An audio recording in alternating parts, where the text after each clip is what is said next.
Volvida mais uma semana, cá estamos para lhe trazer mais um Ser Família.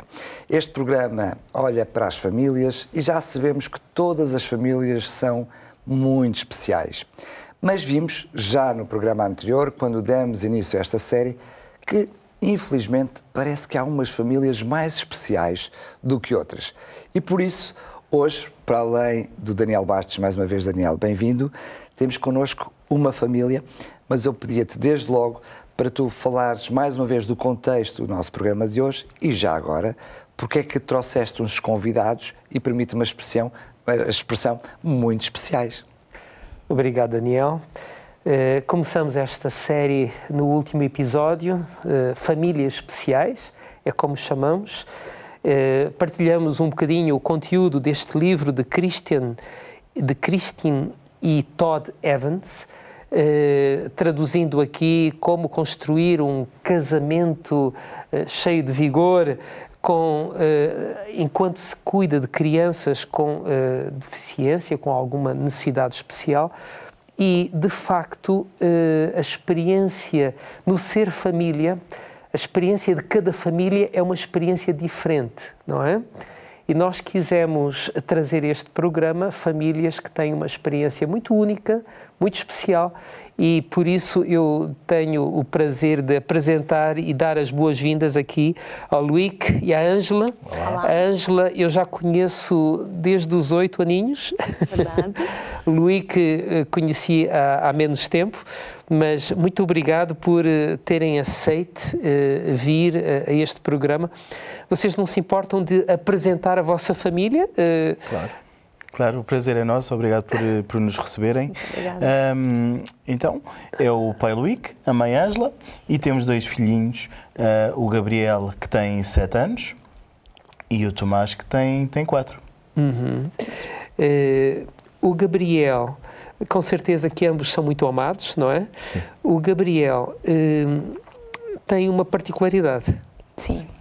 O Gabriel tem a disfunção da integração sensorial. Foi algo que nós apercebemos mais ou menos à volta dos 2, 3 anos, que algo era diferente, que isto era algo diferente nele. A partir daí começamos e também porque somos os 2 da área da saúde, também estávamos mais despertos para esta situação. Tentamos então procurar ajuda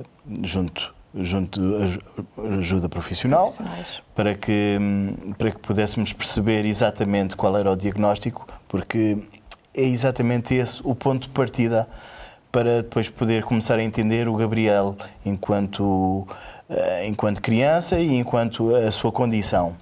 É bastante importante começarmos exatamente no diagnóstico, porque a partir daí também se torna mais fácil entrarmos dentro daquilo que são as terapias, os tratamentos, a ajuda e mesmo nós, enquanto família, a forma como o podemos ajudar a ultrapassar as dificuldades que tem. Disfunção de integração social. Sensorial. Sim. Explica um bocadinho o que é isto. Pronto, o que é que acontece? O Gabriel tem alguma dificuldade com estímulos mais fortes, sejam auditivos ou visuais. Por exemplo, se pensarmos num espaço onde o Gabriel entra numa sala onde há muito eco ou existe muito barulho, isso de alguma forma... Ao mesmo movimento. Ao movimento. Às vezes é mesmo com o movimento. Exatamente. Ou seja, ele acaba por se desregular um pouco. O que é que acaba por acontecer? Fica mais agitado, fica mais impaciente. Normalmente compensa isso com o querer correr, com o movimento. Ou falar mais alto. Ou gritar mesmo. Exatamente.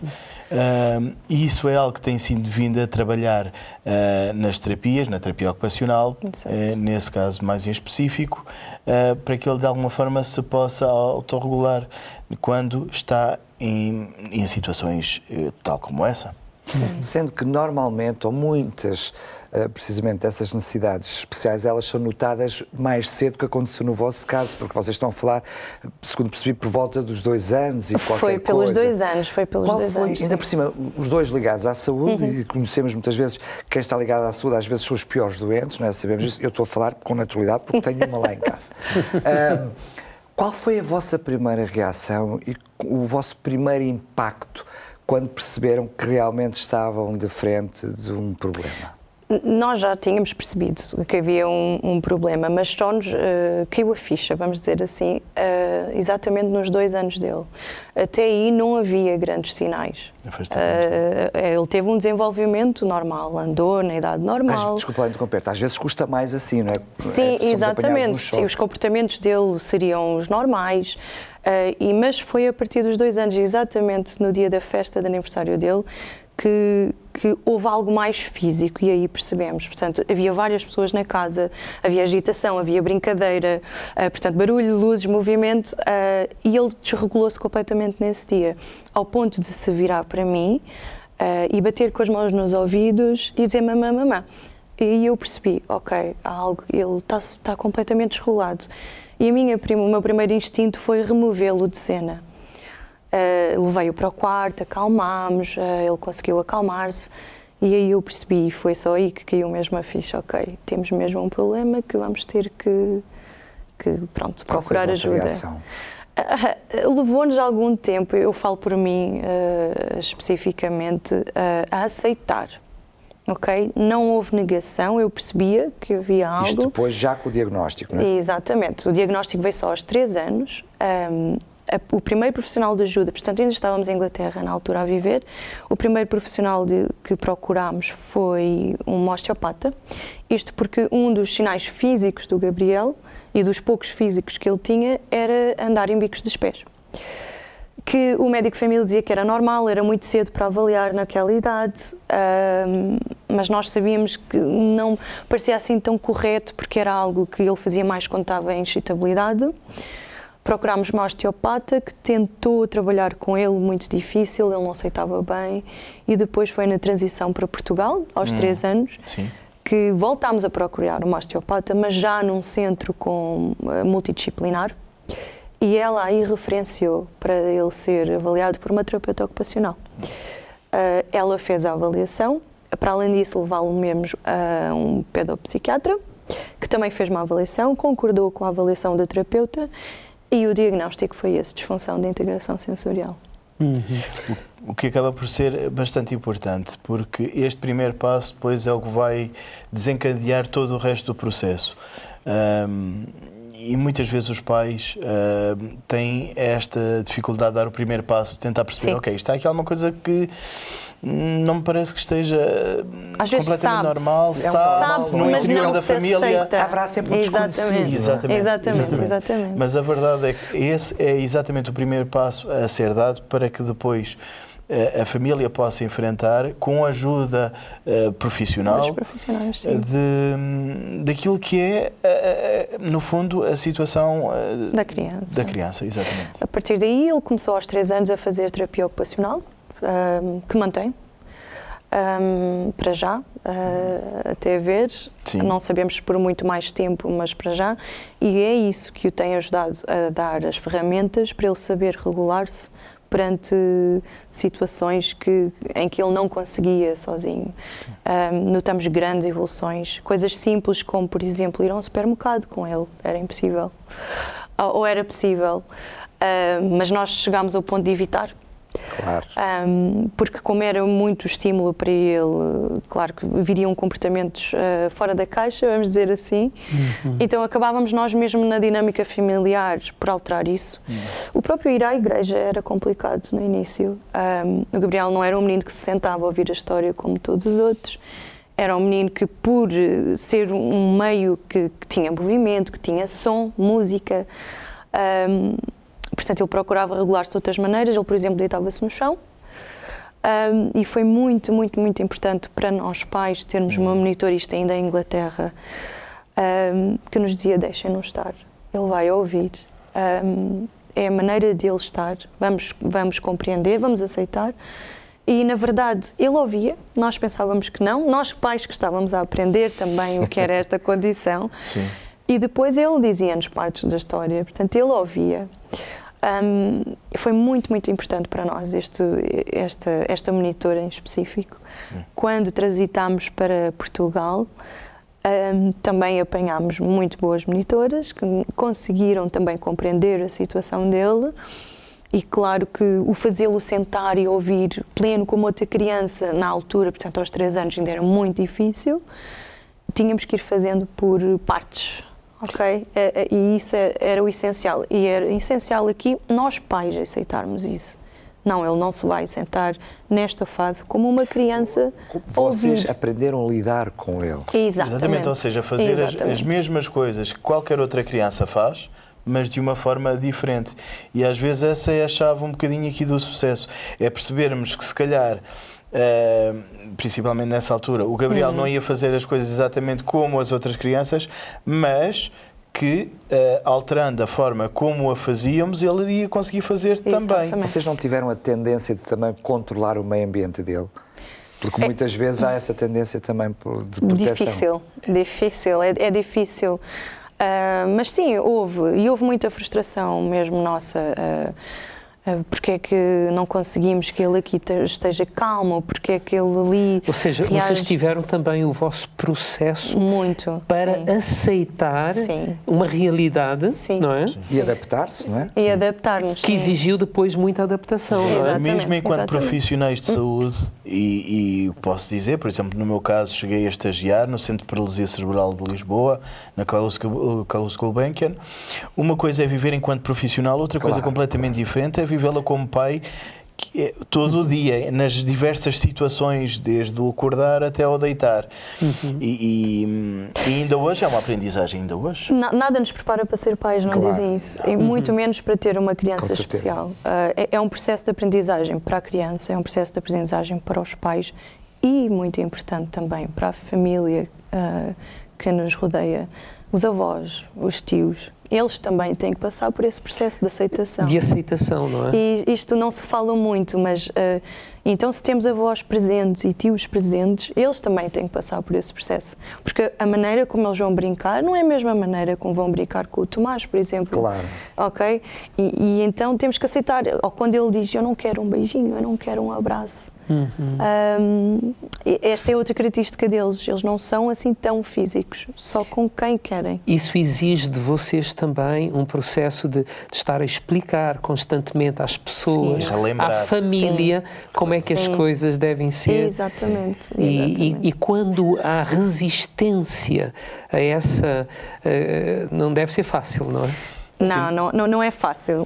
Lá está, mais uma vez, é um processo. É uma aprendizagem conjunta e é uma de todas as partes. Exatamente. Em termos de aceitação, penso que de uma forma melhor ou com mais tempo ou com menos tempo foi aceito. Depois é nós também podermos passar as estratégias que nós próprios vamos aprendendo, que funcionaram à nossa família. Os avós, quando ficam com eles, para eles poderem também, de alguma forma, terem estas ferramentas e mais facilmente ultrapassarem uma ou outra dificuldade que possam ter durante o dia. Ainda assim, damos graças a Deus pela nossa família e o suporte que nos têm dado e mesmo dentro da igreja, que acaba por ser esta mão que acolhe, que no fundo tem ajudado a acompanhar e tem... É mais uma ajuda. Exatamente. Sim. Vamos só fazer uma pequena pausa, são apenas 2 minutinhos. Voltamos já a seguir para continuar esta fantástica conversa e também com uma oferta muito especial para si. Estou até já. TV Novo Tempo, o canal da família, o canal da esperança. Estamos de volta para trazer esta segunda parte. Estamos a falar de uma família muito especial que teve que se preparar também para lidar com um filho, ele, muito especial. E a oferta que tenho para si é precisamente um guia de estudo que tem como objetivo preparar os pais, porque pais preparados temos filhos de caráter. E o melhor de tudo é que é mesmo totalmente gratuito, cheio de dicas muito práticas a lidar com os principais desafios que acontecem normalmente no seio familiar e também na educação dos filhos. E, como lhe disse, é totalmente gratuito. Basta enviar-nos uma mensagem a dizer pais preparados, é tão simples quanto isso, um SMS a dizer pais preparados, para o 933 93 92 91. 933 93 92 91. E por falar em pais preparados, eu sei que vocês já partilharam connosco alguns dos vossos desafios, mas até para exemplo daqueles que nos estão a ver e a ouvir, quais foram as principais adaptações que vocês como casal tiveram que fazer? Há pouco eu falava que, por exemplo, nós não íamos ao supermercado todos juntos, evitávamos. Uma coisa muito importante e que fomos percebendo conforme o íamos conhecendo, como é óbvio, que ele precisava de antecipação. Sim. Portanto, é uma criança que precisa, como todas as outras, de rotina, mas ele tem que saber o que é que vai acontecer naquele dia. Então preparámos um calendário. Na escolinha eles já usavam um código por cores, por cada dia da semana, fizemos o mesmo código de cores, para não haver diferença para ele já sabia. Para reconhecer o ecossistema, exatamente. Não é? Para além disso, colocámos as principais atividades dele naquele dia e ele já se refere ali ao calendário, já sabe o que é que há naquele dia. Ele tem que ser por antecipação. Coisas como corte de cabelo, que se calhar para outra criança qualquer seria uma coisa normal. Nós vemos pelo nosso filho mais novo. Temos que antecipar normalmente uns bons dias antes. Olha, não é algo que ele goste muito. Exatamente. Porque vocês têm que o preparar através de um diálogo ou alguma coisa assim. Exatamente. Olha, X dia, no dia verde, por exemplo, vamos cortar o cabelo. Isto porque era uma atividade que nós acabámos por fazer em casa, para vocês perceberem em termos de adaptação, já para não passarmos o processo que era horrível, era de choro, era de negação no cabeleireiro. Porque ele referia dor, ou seja, aquela atividade, não é, em particular, em termos de estímulo, era demasiado para ele. Mesmo que seja uma dor emocional, ele sentia manifestava-se. Sim, exatamente. Manifesta-se como física, para ele é uma dor física. Que foi sendo trabalhado, portanto percebemos que se ele fosse sempre à mesma cabeleireira o ajudava. Temos uma cabeleireira espetacular, super compreensiva, super calma, é a mesma que vamos desde que mudámos cá para Portugal. E os primeiros cortes cortávamos metade, depois tentávamos cortar o resto. Foi assim, mas ele foi-se habituando à pessoa, ao espaço, aos sons, especialmente os sons, e perto da orelha, que é a zona mais sensitiva. Hoje temos um Gabriel que se consegue sentar no banco, consegue ter um corte inteiro. Ter um corte inteiro, que não chora, que consegue conversar. Essas pequeninas vitórias, desculpa lá, eu estou-vos a ouvir, é o vosso testemunho, e a primeira coisa que passa pela cabeça na minha, e provavelmente quem nos está a ouvir, é que são momentos difíceis, tremendos, de dificuldade. Mas depois eu estou-vos a ouvir e fico encantado. Enfim, não sei se vocês estão a dar nota, mas depois de repente falam. Tive iluminadoras fantásticas, uma cabeleireira espetacular. Ou seja, tudo à volta depois parece que tem uma dimensão maior, ou seja, a gente nota que apesar de ser uma criança com questões, dificuldades especiais, depois tudo à volta, o vosso cuidado, a vossa adaptação, o cuidado, parece tudo muito especial e por isso o nome do programa. E eu consigo sentir isso da vossa parte. Por outro lado, é esta dimensão toda que torna isto, enfim, eu nem sei que palavras usar, mas traz um encanto mesmo no meio das dificuldades, não é? As pequenas vitórias são vividas como grandes vitórias. Exato. Ou as coisas normais são vividas de uma forma diferente. E é uma vitória de todos, não é? De toda a família, é sempre assim. E de todos aqueles que se envolvem diretamente com o Gabriel.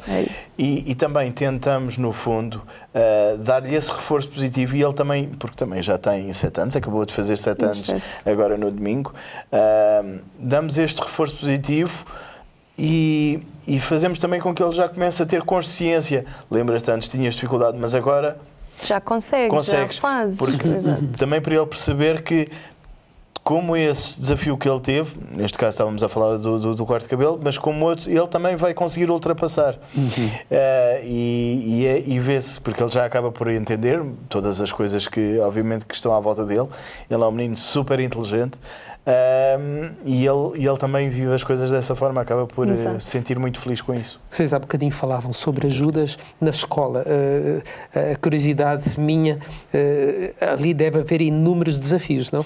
A escola era uma grande preocupação nossa, sim. Foi sempre. Ele começou a primária, portanto, este ano. Antes disso, ele frequentava um colégio e nós decidimos passá-lo para essa escola, para fazer a pré-escola, porque decisões que nós pais temos que tomar e que nós estamos a fazer certo ou não, mas na altura penso que foi a decisão acertada, sim. Foi passá-lo para essa escola, na pré-escolar. Apesar de ele depois ter que mudar de educadora e depois uma professora nova, mas nós achávamos que ele iria ambientar-se ao espaço e na altura foi, acho eu, a melhor decisão que tomámos. A escola, para que pudesse ter de uma forma gradual. Pronto, as transições para estas crianças também são sempre mais difíceis e apesar dele ir perder os amiguinhos com que estava no colégio, iria ganhar novos ali e iria transitar com eles certamente para a escola primária. Então preferimos fazê-lo dessa forma. E mais uma vez, e reforço muito isso, e já tínhamos falado isso no início do programa, a necessidade de haver um diagnóstico, porque ao chegarmos à escola, exatamente, podemos falar diretamente com a educadora, depois agora com a professora, que o Gabriel já está na primeira classe, e explicarmos: isto é o que se passa com o Gabriel, isto é o que acontece, e torna-se muito mais as ferramentas necessárias, torna-se muito mais fácil para saber lidar. Exato. Uma das coisas que fazemos sempre é perguntar se há necessidade de terapeuta ocupacional, que eu acompanho já há 4 anos, fazer esta relação e quando é necessário faz-se. Para já aqui na primária ainda não foi necessário, a professora também, mais uma vez, tem sido espetacular, super compreensiva. E tem ajudado muito na integração dele na escola e o processo está a dar-se lentamente, tem as suas dificuldades, como outras crianças têm, como é óbvio. Sabemos que ele vai sempre ter que trabalhar mais, nós sabemos disso, mas estamos cá nós também para isso. Uma pergunta rápida. Quando falamos de necessidades especiais, existe esta sensibilidade de querer ajudar, mas às vezes as pessoas a quererem ajudar não ajudam. Há certas coisas que se fazem para ajudar... Todos sabem o que é que deve ser feito. Há certas coisas que se fazem para ajudar, mas que têm um efeito reverso. Existiu alguma situação assim convosco? Várias. Vários comentários, essencialmente, de pessoas que não compreendem a situação. Quando é algo físico, as pessoas conseguem, como é visual... penso que tem uma maior desculpa, a visão as pessoas já estão preparadas para o impacto. Exatamente. Quando não é, neste caso é a neurodivergência que estamos a falar, não é algo visível. O que é visível são os comportamentos deles. Então ouvimos várias vezes que a criança era mal educada, ou que os pais não tinham mão na criança, ou que... E pronto, se hoje em dia conseguimos relativizar tudo isso, na altura que se deu o diagnóstico era-nos mais difícil de lidar com esse tipo de comentários, como é óbvio. Por falar em ajudas, qual foi o impacto também da Igreja? Vocês mencionaram também alguma dificuldade e já agora o contexto da fé para vos ajudar como família a lidar com essa situação. Sim, no fundo, a fé teve aqui um papel muito, muito importante, tal como a Igreja, porque é no fundo continuarmos a ter a certeza que apesar das dificuldades que passamos, que Deus está sempre do nosso lado e que a nossa fé permite-nos ultrapassar uma batalha de cada vez. Uma coisa que também queria referenciar e também acho muito importante, o trabalho enquanto marido e mulher, pai e mãe temos feito. É um desafio acrescido. É um desafio acrescido, sem dúvida, é um desafio acrescido, mas a verdade é que juntos podemos ultrapassar todas essas dificuldades e com a ajuda de Deus. Como vocês, não é? Como casal. Sim. É essencial a relação de marido e mulher estar bastante forte. Estamos mesmo a terminar, eu não queria deixar, temos apenas 1 minuto e meio, alguns segundos. Que conselhos vocês gostariam de deixar a outros pais? aos sinais que perceberem que os vossos filhos vos dão, não ignorem, não neguem. Quanto mais cedo essa criança tiver acesso a um profissional de saúde, melhor. Não deixem de procurar ajuda profissional. Essencialmente é isso. Sim. Muito bem. Eu não sei, Daniel, mas para mim foi uma delícia ouvir-vos. Obrigada. Desejar-vos muitas felicidades, não só para mas para toda a família. Que Deus vos continue a abençoar, não só como família, mas também cada um de vocês e os vossos desafios. Obrigada. E obrigado por partilharem a vossa experiência, que certamente poderá ser muito importante para outras famílias. Esperamos que sim, esperamos que sim. Até uma próxima oportunidade. Para si que está desse lado, certeza que gostou tanto quanto nós de conhecer esta história, mas também tem os seus próprios desafios, tem as suas próprias dificuldades. E é por isso que eu tenho um guia de estudo totalmente gratuito, preparado por especialistas, que tem como objetivo preparar os pais exatamente para podermos educar filhos de caráter. E o melhor que tudo é que é totalmente gratuito, basta enviar um SMS, uma mensagem para o 933 93 9291. Este programa é o segundo desta série. Vamos conhecer nos próximos programas mais famílias e mais desafios. Se não teve a oportunidade de acompanhar o programa anterior, bem como todos os outros, está disponível em radiorcs.pt e também em podcast no YouTube da Novo Tempo Portugal. Marcamos o fim deste programa, a emissão vai continuar e dizer-lhe que se também tem alguns desafios, algo que gostaria que pudéssemos abordar aqui no programa, não hesite, faça-nos chegar a sua sugestão. Um grande abraço e até ao próximo programa, se Deus quiser.